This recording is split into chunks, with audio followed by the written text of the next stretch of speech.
അപ്പൊ അതേ ഞാനും അരുണേട്ടനും അസോസിയേഷൻ പ്രോഗ്രാമിന് പോകാൻ വേണ്ടി റെഡി ആയിട്ടോ. എന്തെങ്കിലും ആണ്ടിലൊരിക്കലൊക്കെ ഉള്ളു ഇങ്ങനെ ഒരു പോക്കൊക്കെ. അപ്പൊ അസോസിയേഷൻ പ്രോഗ്രാം കണ്ടെന്ന് വരാം. അതെ, കുറച്ച് ഭാഗങ്ങളൊക്കെ ഒന്ന് കണ്ടിട്ട് വരാട്ടോ. നമ്മള് ശരിക്കും പറഞ്ഞാൽ സിറ്റിയിൽ നിന്ന് നമുക്ക് മിസ്സാകുന്ന കുറെ കാര്യങ്ങൾ പ്രോഗ്രാമുകളൊന്നും പങ്കെടുക്കാൻ പറ്റില്ല.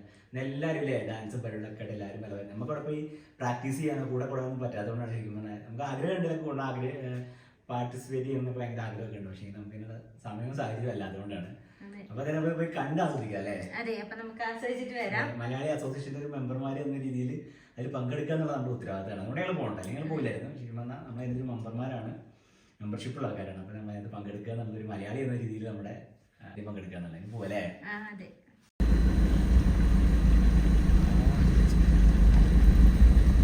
അപ്പോൾ അത് ഞാനും അരുണേട്ടനും വീട്ടിൽ നിന്ന് ഇറങ്ങിയിട്ടുണ്ട് കേട്ടോ. നമ്മുടെ മലയാളി അസോസിയേഷൻ്റെ പ്രോഗ്രാംസ് കാണാൻ വേണ്ടിയിട്ട് പോവുകയാണ്. ഇതിൻ്റെ തൊട്ട് മുന്നുള്ള ഇത് ഒരു ദിവസം ഫുള്ള് നടക്കുന്ന വ്ളോഗ് ഞാൻ എടുത്തിട്ടുണ്ടായിരുന്നു. അതിൻ്റെ പകുതി ഞാൻ കഴിഞ്ഞ വ്ളോഗിൽ ഇട്ടിട്ടുണ്ടായിരുന്നു. അപ്പോൾ ഇത് അതിൻ്റെ കണ്ടിന്യൂഷനാണ് കേട്ടോ. അപ്പോൾ എല്ലാ പ്രാവശ്യവും ഞാൻ സിറ്റിയിൽ പോകുമ്പോൾ രാവിലത്തെ കാഴ്ചകളൊക്കെയാണ് നിങ്ങളെ കാണിച്ചു തന്നിട്ടുള്ളത്. ഇത് ഇവിടുത്തെ ഈവനിങ്ങിലുള്ള നമ്മുടെ ആകാശത്തിൻ്റെ ഒരു വൈബാണ്. അതിമനോഹരമാണ്. ഇവിടുത്തെ രാവിലെ ആണെങ്കിലും ഈവനിങ് ഒക്കെ ആണെങ്കിലും ഇവിടുത്തെ ആകാശം കാണാൻ അടിപൊളിയാണ് കേട്ടോ. നമുക്ക് സൂര്യോദയവും സൂര്യാസ്തമയം ഒക്കെ റോഡിൽ നിന്ന് തന്നെ കാണാൻ പറ്റും കേട്ടോ. അപ്പോൾ ഞാനും അരുണേട്ടനും യാത്ര തുടങ്ങിയിട്ടുണ്ട്. അപ്പോൾ പോണ വഴിക്കുള്ള കുഞ്ഞു കുഞ്ഞു കാര്യങ്ങളൊക്കെ ഞാൻ കാണിച്ചു തരാം. എത്രത്തോളം നമുക്ക് കിട്ടുന്ന അറിയില്ല, കാരണം നമ്മളവിടെ ലിലാങ്വേൽ എത്തുമ്പോഴത്തേക്കിനും ഇരുട്ടാകും. അപ്പോൾ കിട്ടുന്ന കാഴ്ചകളൊക്കെ ഞാൻ കാണിച്ചു തരാം. അത് കണ്ടില്ലേ സൂര്യാസ്തമയം, എന്ത് ഭംഗിയല്ലേ. കുറച്ചും കൂടെ മുന്നേ നമ്മൾ ഇറങ്ങിയായിരുന്നെങ്കിൽ കറക്റ്റ് ആ സൂര്യൻ ഇറങ്ങണതിൻ്റെ ആ ഒരു നല്ല കറക്റ്റ് വട്ടത്തിനുള്ള ഒരു ചുമന്ന കളർ നമുക്ക് കാണാൻ പറ്റുമായിരുന്നു കേട്ടോ. ഇപ്പോൾ റോഡൊക്കെ നല്ല സ്മൂത്ത് ആയിട്ടുണ്ട്. റോഡ് പണി ഏകദേശമൊക്കെ കഴിഞ്ഞ ഭാഗങ്ങളൊക്കെ അവർ ഓപ്പൺ ചെയ്ത് തന്നിട്ടുണ്ട് കേട്ടോ. മറ്റേത് നമ്മൾ അപ്പുറത്തും ഇപ്പുറത്തുള്ള ആ മണ്ണിൻ്റെ റോഡ് കണ്ടില്ലേ, അത് കൂടെയാണ് പോയിക്കൊണ്ടിരുന്നത്. അപ്പോൾ അതേ നമ്മൾ വന്ന് ചിക്കോ ഹോട്ടലിൻ്റെ അടുത്തെത്താനായി. ഈ ചിക്കോ ഹോട്ടൽ ഏകദേശം നമ്മുടെ വീട്ടിൽ നിന്ന് ഒരു 1.25 മണിക്കൂർ അല്ലെങ്കിൽ 1 മണിക്കൂർ ഉണ്ട് കേട്ടോ. ട്രാഫിക് ഒന്നും അല്ലെങ്കിൽ 1 മണിക്കൂർ. ഇവിടെയാണ് നമ്മൾ ഫുഡ് കഴിക്കാൻ വരല്. നമുക്ക് നിയറസ്റ്റ് ആയിട്ടുള്ള ഒരു ഹോട്ടൽ എന്ന് പറയുന്നത് ഈ ചിക്കോ ഹോട്ടലാണ് കേട്ടോ. അടിപൊളി ഫുഡാണ്. അപ്പോൾ അതിൻ്റെ പകൽ സമയത്തുള്ളൊരു വ്യൂ ഞാൻ കാണിച്ചു തന്നിട്ടുണ്ട്. ഇതിപ്പോൾ രാത്രിയിലാണ്, ഫുള്ള് ലൈറ്റൊക്കെ ഇട്ടിട്ട് അടിപൊളിയാണ് കേട്ടോ. ദൂരത്തുനിന്ന് കാണുമ്പോൾ തന്നെ ഒരു ഉത്സവ പറമ്പിൻ്റെ ഒരു പ്രതീതിയാണ് ആ ഒരു ഹോട്ടൽ, അതായത് ഫുൾ ലൈറ്റ് ഇട്ടതുകൊണ്ട്. അപ്പോൾ രാത്രിയിൽ ഇപ്പോൾ നമ്മൾ പോകുമ്പോൾ ഏകദേശം എനിക്ക് തോന്നുന്നു ഒരു 6 മണിയൊക്കെ ആയിട്ടുണ്ടാകും. പക്ഷേ എന്നാലും ഒരുപാട് വാഹനങ്ങളുണ്ട്, പേടിക്കാനൊന്നുമില്ല. അപ്പോൾ നമ്മൾ മുന്നിൽ കുറേ വാഹനങ്ങളൊക്കെ പോകുന്നുണ്ട്. പിന്നെ ഇപ്പം നമ്മൾ കണ്ടുകൊണ്ടിരിക്കുന്നത് ഇത് ഇവിടെ ഈ അടുത്ത് തുടങ്ങിയിട്ടുള്ള ഒരു പാർക്കാണ്. അമ്യൂസ്മെൻറ്റ് പാർക്കാണോ എന്നൊക്കെ ചോദിച്ചാൽ എനിക്ക് കറക്റ്റ് അറിയില്ല. പക്ഷേ കാരണം ഞങ്ങൾ ഇതിൻ്റെ ഉള്ളിൽ പോയിട്ടില്ല, അങ്ങനെ പുറത്തുനിന്ന് കാണതേ ഉള്ളൂ. പകൽ കാണുമ്പോൾ ഇത്ര ഭംഗിയൊന്നുമില്ലെങ്കിലും രാത്രിയിൽ ലൈറ്റ്സൊക്കെ ഇട്ടിട്ട് അടിപൊളിയാണ് കേട്ടോ. അപ്പോൾ ഫുൾ ലൈറ്റൊക്കെ ഓണാക്കിയിട്ട് കുറച്ച് ആൾക്കാരൊക്കെ ഉണ്ട് തോന്നുന്നു. കുറച്ച് കാറുകളൊക്കെ ഫ്രണ്ടിൽ കിടക്കുന്നുണ്ട്. എനിക്ക് തോന്നുന്നു 15,000 മലാവി കോച്ച് 20,000 മലാവി കോച്ച് എന്തോ ആണ് തോന്നുന്നത് പെർ ഹെഡ് എന്ന് പറയുന്നത്. കാരണം നമ്മൾ അതിൻ്റെ ഉള്ളിൽ പോയിട്ടില്ലല്ലോ, അപ്പോൾ കറക്റ്റ് അറിയത്തില്ല എത്ര റേറ്റ് എന്നുള്ളത്. കുട്ടികളെ ഫോക്കസ് ചെയ്തിട്ടുള്ള ഒരു പാർക്കാണ് കേട്ടോ അത്. പിന്നെ ഇത് ഇത്രയും ദൂരം, ഇതിപ്പോൾ നമ്മളെ വീട്ടിൽ നിന്ന് ഏകദേശം 2 മണിക്കൂർ ദൂരമുണ്ട്. അതുകൊണ്ട് തന്നെ നമുക്ക് അങ്ങോട്ട് പോകാൻ പറ്റില്ല. പിന്നെ ഇപ്പം നമ്മൾ പോയിക്കൊണ്ടിരിക്കുന്ന സ്ഥലത്ത് സൈഡിൽ കാണുന്നത് കുഞ്ഞു ഗ്രാമം എന്ന് പറയാൻ പറ്റില്ല, സിറ്റീൻ്റെ അടുത്തുള്ള കുഞ്ഞു ഏരിയസാണ്. അവിടെയൊക്കെ ഫുള്ള് ലൈറ്റ് ഉണ്ട് കേട്ടോ. ഈ ഗ്രാമത്തിലേക്ക് പോകുമ്പോഴാണ് കറണ്ട് ഇല്ലാത്തതും ഈ വെട്ടും വെളിച്ചൊന്നും ഇല്ലാത്തത്. ഇതുകൊണ്ടില്ലേ ദൂരത്തുനിന്ന് നോക്കുമ്പോൾ എല്ലാ ബിൽഡിങ്ങിലും ലൈറ്റ് കത്തുന്നുണ്ട്. ഞങ്ങൾക്കിങ്ങനെ ശരിക്കും പറഞ്ഞാൽ മലാവീൻ്റെ സിറ്റി കാഴ്ചകളൊന്നും നിങ്ങളെ കാണിച്ചു തരാൻ പറ്റാറില്ല രാത്രി ഇതൊന്നും, കാരണം നമ്മൾ ഗ്രാമത്തിലായതുകൊണ്ട്. അപ്പോൾ നമ്മൾ സിറ്റിയിലേക്ക് എത്താനാകും തോറും ഓരോരോ സ്ഥലത്തും ഇതേപോലെ ഒരുപാട് ലൈറ്റ്സൊക്കെ നമുക്ക് കണ്ടു തുടങ്ങും. കാരണം തിങ്ങി നിറഞ്ഞ ഒരുപാട് വീടുകളുണ്ട്, ഫാക്ടറീസ് ഉണ്ട്, അങ്ങനെ കുറേ കാര്യങ്ങൾ സിറ്റീൻ്റെ അടുത്തേക്ക് ചെല്ലുമ്പോഴത്തേക്ക് ഉണ്ടാവും കേട്ടോ. പിന്നെ എല്ലാത്തിലും നല്ല ലൈറ്റ്സ് ഉണ്ടാകും. ഇപ്പോൾ പണ്ട് ഞാനൊക്കെ വന്ന സമയത്ത് ഞങ്ങൾ ഗൂഗിളിൽ നോക്കുമ്പോൾ ഒരു 5% ആൾക്കാർക്ക് ഇവിടെ ഇലക്ട്രിസിറ്റി കിട്ടിയിട്ടുള്ളൂ എന്നാണ് പറയുന്നത്. ഇപ്പോൾ കുറച്ചും കൂടി അധികം ആൾക്കാർക്ക് ഇലക്ട്രിസിറ്റി കിട്ടി തുടങ്ങുന്നുണ്ട്. പിന്നെ ഇലക്ട്രിസിറ്റി ഇല്ലാത്ത ആൾക്കാർ ഇതേപോലെ സോളാർ ഉപയോഗിക്കാറുണ്ട് കേട്ടോ. പിന്നെ ഈ വഴിയിൽ കാണുന്ന സ്ട്രീറ്റ് ലൈറ്റ് മൊത്തം സോളാറിൻ്റെ സ്ട്രീറ്റ് ലൈറ്റാണ്. പകലിൽ കിട്ടുന്ന ആ ഒരു സൂര്യോർജ്ജം ഉപയോഗിച്ചിട്ട് രാത്രിയിൽ ഫുള്ള് ലൈറ്റ് ഉണ്ടായിരിക്കും. അപ്പോൾ ഇതാണ് ഇവിടെ സിറ്റിയുടെ ഒരു രാത്രിയത്തെ കാഴ്ച എന്ന് പറയുന്നത്. ഇപ്പം നമ്മൾ ഏകദേശം ഒരു കനേങ്കോ എന്ന് പറഞ്ഞ സ്ഥലത്തേക്ക് എത്തി തുടങ്ങുകയാണ്. നമ്മളെപ്പോഴും സിറ്റിക്ക് വരാത്തതുകൊണ്ട് തന്നെ എനിക്ക് കറക്റ്റ് അങ്ങനെ സിറ്റീൻ്റെ എന്താ പറയുക കറക്റ്റ് കാര്യങ്ങൾ പറഞ്ഞുതരാൻ അറിയില്ല. പക്ഷേ എനിക്ക് അറിയണത് സിറ്റിക്ക് എത്തുന്നതിൻ്റെ ഫസ്റ്റത്തെ ഒരു കവാടം പോലെ, അതായത് സിറ്റി എത്തി എന്നുള്ളത് അറിയണ ഒരു സ്ഥലമാണ് ഈ കനേങ്കോ എന്ന് പറയുന്നത്. ഇവിടെ ഫുള്ള് എപ്പോഴും ഇങ്ങനെ തിരക്കായിരിക്കും കേട്ടോ, ഫുള്ള് ട്രാഫിക്. പിന്നെ ഇവിടെ അടുത്ത് തന്നെ പെട്രോൾ പമ്പും കാര്യങ്ങളൊക്കെ ഉണ്ട്. പിന്നെ ഇവിടെ തന്നെ 2-3 ഡീവിയേഷൻസ് ഉണ്ട്. അപ്പം കുറച്ച് തിരക്കായിരിക്കും. പിന്നെ ഇപ്പോൾ റോഡ് പണി നടന്നതുകൊണ്ട് സൈഡിൽ സ്ട്രീറ്റ് ലൈറ്റ് ഉണ്ട്, അതുപോലെ തന്നെ സിഗ്നൽസ് ഉണ്ട്. ആദ്യമൊന്നും സിഗ്നൽസ് ഉണ്ടായിരുന്നില്ല കേട്ടോ. ഇപ്പോൾ ഈ കുറച്ചായിട്ടുള്ളൂ ഇത് വർക്ക് ചെയ്യാൻ തുടങ്ങിയിട്ട്. ഇപ്പോൾ സിഗ്നൽസ് ഉള്ളതുകൊണ്ട് തന്നെ നമുക്ക് ട്രാഫിക് ബ്ലോക്ക് കുറച്ച് കുറയ്ക്കാൻ പറ്റും. കാരണം ഈ സമയത്തല്ല, ഒരു ഈവനിങ്ങിലും അതുപോലെ മോർണിംഗ് ടൈമിലും ആൾക്കാർ ജോലിക്ക് പോകുന്ന സമയം, കുട്ടികൾ സ്കൂളിൽ പോകുന്ന സമയത്തൊക്കെ ഈ ഭാഗത്തൊക്കെ അത്യാവശ്യം നല്ല ട്രാഫിക് ബ്ലോക്ക് ഉണ്ടാവാറുണ്ട്. നമ്മൾ ഗ്രാമത്തിൽ നിൽക്കുന്നതുകൊണ്ട് തന്നെ ആ ഭാഗത്തുള്ള റോട്ടിലൊന്നും ഇതേപോലെ ട്രാഫിക് ബ്ലോക്ക് ഉണ്ടാവാറില്ല കേട്ടോ. അതുകൊണ്ട് നമുക്ക് സ്മൂത്തായിട്ട് ഡ്രൈവ് ചെയ്യാൻ പറ്റും. പക്ഷേ സിറ്റീൻ്റെ അങ്ങോട്ട് വരുമ്പോഴത്തേക്കിനും ഈ ട്രാഫിക് ബ്ലോക്കൊക്കെ വരുമ്പോൾ നമുക്കൊരു അരോചകമാണ്. വേറൊന്നല്ല, നമ്മളങ്ങനെ എക്സ്പീരിയൻസ് ചെയ്യുന്നില്ല, എപ്പോഴും ഇങ്ങനെ സ്മൂത്തായിട്ട് പോയിക്കൊണ്ടിരിക്കുകയാണ് ചെയ്യുക കേട്ടോ. അങ്ങനെ ഞങ്ങൾ വന്ന് ഇതേ പ്രോഗ്രാം നടക്കുന്ന ഹാളിൻ്റെ അവിടെ എത്തിയിട്ടുണ്ട്. എല്ലാവരും നേരത്തെ വന്നിട്ടുണ്ട്. ഞങ്ങളാണ് തോന്നുന്നു ഏറ്റവും ലാസ്റ്റ് വരുന്നത്, കാരണം നമ്മൾ അത്രയും ദൂരത്തുനിന്ന് ഡ്രൈവ് ചെയ്ത് വരേണ്ടത്, അതുകൊണ്ടാണ്. അപ്പോൾ ഞങ്ങൾ വന്നപ്പോഴത്തേക്കിനും ഇവിടെ പ്രോഗ്രാം സ്റ്റാർട്ട് ചെയ്തിട്ടുണ്ടായിരുന്നു. ഫസ്റ്റ് കുഞ്ഞു പിള്ളേരുടെ ഡാൻസ് ഒക്കെ ഉണ്ടായിരുന്നു, അതൊന്നും ഞങ്ങൾക്ക് കാണാൻ പറ്റിയില്ല കേട്ടോ. അതൊക്കെ കഴിഞ്ഞിട്ടാണ് ഞങ്ങൾ വന്നത്. അപ്പോൾ അതിൻ്റെ ഉള്ളിൽ ഫുള്ള് ഡാർക്കാക്കി വെച്ചേക്കാണ്. സ്റ്റേജിൻ്റെ അവിടെ മാത്രമേ ഉള്ളൂ കേട്ടോ ലൈറ്റ്. കാരണം വീഡിയോ എടുക്കുന്ന ആൾക്കാർക്കാണെങ്കിലും കൂടുതൽ ക്ലാരിറ്റി കിട്ടാൻ വേണ്ടിയിട്ടായിരിക്കാം. അപ്പോൾ അത് ഇനി ചേച്ചിമാരുടെ ഡാൻസൊക്കെയാണ്. അപ്പോൾ അതൊക്കെ നമുക്ക് കുറച്ച് കാണാം.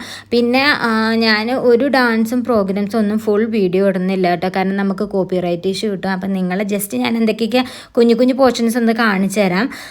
ഇല്ലെങ്കിൽ ഫുള്ള് പാട്ടിട്ടിട്ടുണ്ടെങ്കിൽ നമുക്ക് കോപ്പിറൈറ്റ് ഇഷ്യൂ വരും. അതുകൊണ്ട് ഇച്ചിരി പോർഷൻസൊക്കെ നമുക്ക് കാണാം കേട്ടോ.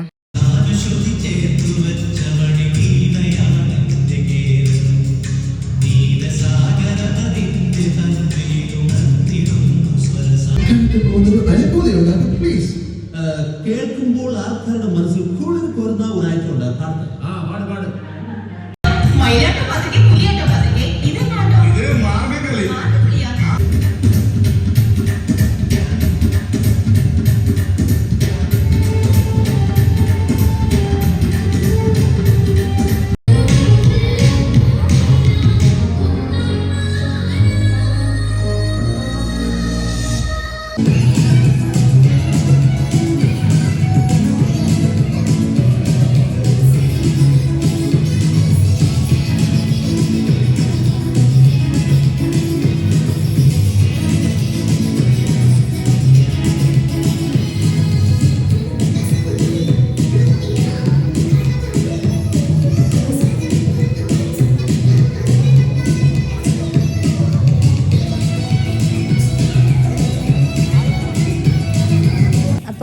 നല്ല അടിപൊളി പ്രോഗ്രാംസ് ഒക്കെ ആയിട്ടാണ് നടക്കുന്നത്. ഞാൻ കുറച്ച് സ്പീഡിലാക്കി വിട്ടതാണ് പാട്ടൊക്കെ, അല്ലെങ്കിൽ എനിക്കിത് മൊത്തം കട്ട് ചെയ്യേണ്ടി വരും കോപ്പിറൈറ്റ് വരുന്നത് കൊണ്ട്.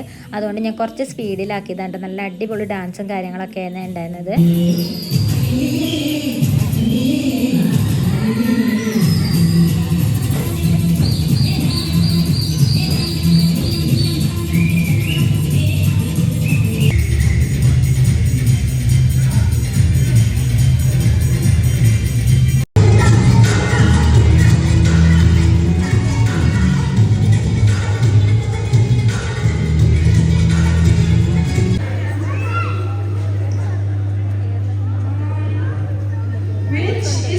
അപ്പോൾ ആദ്യത്തെ കുറച്ച് പ്രോഗ്രാംസ് കഴിഞ്ഞ് കഴിഞ്ഞപ്പോൾ ഇവിടെ സ്റ്റാർട്ടറൊക്കെ കൊടുക്കുന്നുണ്ടായിരുന്നേ, ചില്ലി ചിക്കനോ അങ്ങനെ എന്തൊക്കെയോ, പനീറിൻ്റെ വേറെ എന്തൊക്കെ ഉണ്ടായിരുന്നു. അപ്പോൾ അതൊക്കെ കഴിച്ചിട്ടിരിക്കുകയാണ്. അത് കഴിഞ്ഞിട്ട് അടുത്ത സെക്ഷൻ തുടങ്ങും.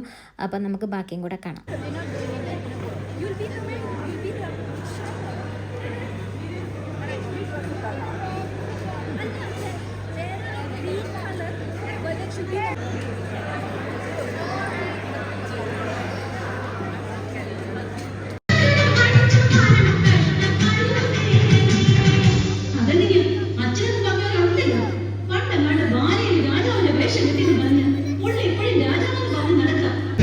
അവർ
അപ്പോൾ ഇത് നല്ല അടിപൊളി ഒരു ഡാൻസ് ആയിരുന്നു. ഇതിൻ്റെ ഫുൾ മ്യൂസിക്കോടേക്ക് വീഡിയോ ഇടണമെന്നുണ്ടായിരുന്നു. കാരണം നല്ല രസമുണ്ടായിരുന്നു അവർ കളിക്കുന്നതൊക്കെ കാണാനാണെങ്കിലും അവർ സെലക്ട് ചെയ്ത സോങ്സ് ആണെങ്കിലൊക്കെ.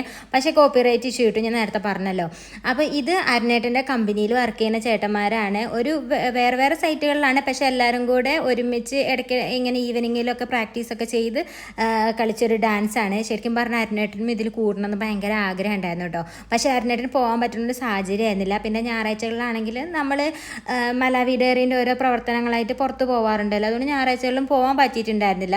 പക്ഷേ അരുണേട്ടന് ശരിക്കും ഇത് കളിക്കാൻ നല്ല ആഗ്രഹം ഉണ്ടായിരുന്നു, പക്ഷെ എന്തായാലും പറ്റിയില്ല.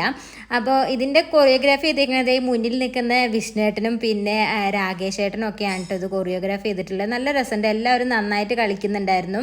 അപ്പോൾ ഇതിൻ്റെ കുറച്ച് പോർഷൻസ് ഞാൻ എന്താ പറയുക ചെറിയ മ്യൂസിക് ഒന്ന് കേൾപ്പിച്ച് തരാം. പക്ഷെ രസമുണ്ടായിരുന്നു കേട്ടോ അവരുടെ കളിയൊക്കെ കാണാൻ.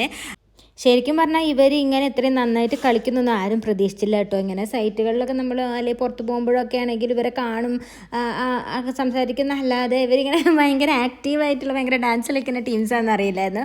പക്ഷെ എന്തായാലും അടിപൊളിയായിരുന്നു കേട്ടോ, എല്ലാം കാണാൻ നല്ല രസമുണ്ടായിരുന്നു. അപ്പം നമുക്ക് ഞാൻ കുറച്ചൊരു സ്പീഡിൽ ഇവരുടെ ഡാൻസ് ഒന്ന് കേൾപ്പിച്ച് തരാം, ഒരു ഇച്ചിരി സ്പീഡ് കൂട്ടിയിട്ട്.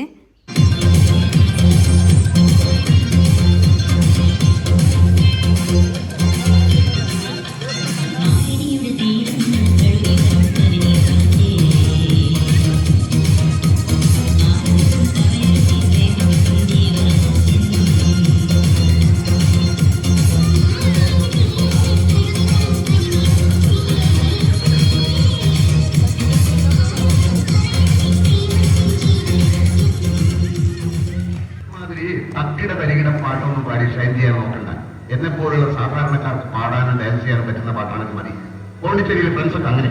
അതിപ്പോ ഈ കാട്ടിയാദിക്കാർക്കൊക്കെ പാടാൻ പറ്റിയ പാട്ട് ഏതാവുള്ളൂ?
അങ്ങനെ അസോസിയേഷൻ പ്രോഗ്രാം ഏതായാലും കഴിഞ്ഞു കേട്ടോ. ഭക്ഷണമൊക്കെ കഴിച്ച് ഇപ്പോൾ ഞങ്ങൾ നേരെ പോകുന്നത് വിഷ്ണുവേട്ടൻ്റെ വീട്ടിലേക്കാണ്.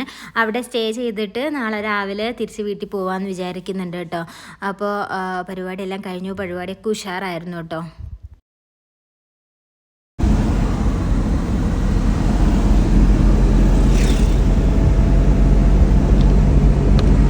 അപ്പോൾ നല്ല ഉറക്കമൊക്കെ ഉറങ്ങി രാവിലെ എണീറ്റ് കുളിച്ചു. അരുണേട്ടൻ താഴെ പോയതാണ് കേട്ടോ. താഴെ വിഷ്ണുവേട്ടൻ്റെ അടുത്ത് വർത്താനം പറഞ്ഞുകൊണ്ടിരിക്കുകയാണ്. അപ്പോൾ നമ്മൾ കുറച്ച് നേരത്തെ ഇവിടെ നിന്ന് ഇറങ്ങാമെന്ന് വിചാരിക്കുന്നു. പിന്നെ നമ്മൾ പഠിപ്പിക്കുന്ന ഒരു ജിഫ്റ്റർ എന്ന് പറഞ്ഞൊരു കുട്ടിയുണ്ട്. അവൻ്റെ യൂണിവേഴ്സിറ്റിയിൽ ഒന്ന് പോകണം. അവൻ്റെ യൂണിവേഴ്സിറ്റിയും കോളേജും ക്ലാസ്സും ഒക്കെ ഒന്ന് കാണണം എന്ന് വിചാരിക്കുന്നുണ്ട്. അപ്പോൾ അതൊക്കെ കണ്ടിട്ട് വേണം തിരിച്ചു പോകാൻ. അപ്പോൾ നമുക്ക് ഇവിടുത്തെ കുറച്ച് വിശേഷങ്ങളൊക്കെ കാണാം. പിന്നെ ഇവിടെ നിന്നാണ് കേട്ടോ ഞാൻ എപ്പോഴും കറിവേപ്പില കൊണ്ടിരിക്കാറുള്ളത്. സേതു ചേച്ചി കറിവേപ്പില, ഇവിടെ വലിയ കറിവേപ്പിലിൻ്റെ മരം കേട്ടോ. പണ്ടേക്കും പണ്ടേ ആരെങ്കിലുമൊക്കെ നട്ട് വെച്ചതായിരിക്കും. അപ്പോൾ ചേച്ചിയാണ് എനിക്ക് കൂടുതലും കറിവേപ്പില വിഷ്ണുവേട്ടൻ തിരിച്ചങ്ങോട്ട് സൈറ്റിലേക്ക് വരുമ്പോൾ കൊണ്ടു തരാറുള്ളത്. അപ്പോൾ നമുക്ക് താഴെ പോയിട്ട് എന്തൊക്കെയാണെന്നുള്ളത് കാണാം. അപ്പോൾ ഇവിടെ അരുണേട്ടനും വിഷ്ണുവേട്ടനും അവിടെ എന്തൊക്കെയോ കാര്യമായിട്ട് സംസാരിച്ചുകൊണ്ടിരിക്കുകയാണ്. പിന്നെ വിഷ്ണുവേട്ടനും സേതു ചേച്ചിക്ക് ഒരു മോളാണ് കേട്ടുള്ളത്, തമ്പു. ശരിക്കും പേര് ഇമ എന്നാണ്. അവൾ ഉറങ്ങി എണീക്കുകയാണ്. നമ്മൾ പോണതിൻ്റെ മുന്നേ ഉറങ്ങി എണീക്കുകയാണ്. ഞാൻ വീഡിയോയിൽ കാണിക്കാം കേട്ടോ. അപ്പോൾ സേതു ചേച്ചി കിച്ചണിൽ തകൃതിയായിട്ട് പണി ചെയ്തുകൊണ്ടിരിക്കുകയാണ്. ഇഡ്ഡലിയും സാമ്പാറും ഉണ്ടാക്കാണ് കേട്ടോ. ചേച്ചീൻ്റെ കുക്കും ഉണ്ട്. ചേച്ചീൻ്റെ കുക്ക് അത്യാവശ്യം എല്ലാം ഉണ്ടാക്കുകയൊക്കെ ചെയ്യും കേട്ടോ. അപ്പോൾ ചേച്ചി ഇതിവിടെ തകൃതിയായിട്ട് പണിയിലാണ്. ചേച്ചി ഇഡ്ഡലിയൊക്കെ ഉണ്ടാക്കി കഴിഞ്ഞിട്ട് വേണം ഞങ്ങൾക്ക് കറിവേപ്പില വറക്കാൻ പോകാൻ. അപ്പം ഞാൻ നേരത്തെ പറഞ്ഞല്ലോ, കറിവേപ്പില ഇവിടെ നിന്നാണ് കൊണ്ടുവരാറുള്ളത്. ഉണ്ടോ വലിയ മരം കറിവേപ്പിൻ്റെ, നല്ല വലുപ്പമുണ്ട്, ഒരുപാട് ഇലകളുണ്ട് കേട്ടോ. ഞാൻ ഇവിടേക്ക് ആദ്യമായിട്ട് വരികയാണ്. അപ്പോൾ ഇവിടേക്ക് വരുന്നതിന് മുന്നേ ഞാൻ വിചാരിച്ചിരുന്നു, ഇടയ്ക്കിടയ്ക്ക് ഞാൻ പറയുമ്പോഴൊക്കെ എനിക്ക് കറിവേപ്പില കൊടുത്തു വിടാറുണ്ടായി. മാത്രം അവിടെ കറിവേപ്പില ഉണ്ടോ എന്നൊക്കെ ഞാൻ ഇങ്ങനെ വിചാരിച്ചിരുന്നു കേട്ടോ. പക്ഷെ വലിയ മരമാണ്. അപ്പോൾ ചേച്ചി എനിക്ക് ഇതിന് കുറച്ച് പൊട്ടിച്ച് തരുവാണ്. അപ്പോൾ സേതു ചേച്ചീനെയും വിഷ്ണുവേട്ടനെയും തമ്പുവിനെയും ഒക്കെ ഞാൻ വേറൊരു വീഡിയോയിൽ പരിചയപ്പെടുത്തി തരുന്നുണ്ട്. ഇപ്പം നമ്മൾ ബ്രേക്ക്ഫാസ്റ്റ് ഒക്കെ കഴിച്ചിട്ട് അവിടുന്ന് പോകാൻ വേണ്ടി നിൽക്കുകയാണ് കേട്ടോ. ഞങ്ങൾ വിചാരിക്കുന്നുണ്ട് നമ്മുടെ ലിലോങ്വേ സിറ്റി, നമ്മുടെ മലാവിൻ്റെ എല്ലാവർക്കും ഗ്രാമം മാത്രമേ കണ്ട് പരിചയം ഉണ്ടാവുള്ളൂ. അപ്പോൾ ഇവിടുത്തെ സിറ്റിയൊക്കെ എങ്ങനെയാണ്, എത്ര ഡെവലപ്ഡ് ആണെന്നുള്ളതൊക്കെ ഞാൻ കാണിച്ചു തരുന്നുണ്ട്. വേറൊരു ദിവസം ഞങ്ങൾ ഫ്രീ ആയിട്ട് വരുമ്പോൾ കാണിച്ചു തരുന്നുണ്ട് കേട്ടോ. അപ്പോൾ വിഷ്ണുവേട്ടനും പറഞ്ഞിട്ടുണ്ട് നമുക്ക് എല്ലാവർക്കും ഒരുമിച്ച് പുറത്തൊക്കെ പോകാൻ പറഞ്ഞിട്ടുണ്ട്. അപ്പോൾ ഞങ്ങൾ തിരിച്ചു പോരുകയാണ്. ഇനി കൂടുതൽ കാഴ്ചകളും വിശേഷങ്ങളൊക്കെ ആയിട്ട് അടുത്തൊരു വീഡിയോയിൽ വരാം. അതുവരേക്കും ബൈ.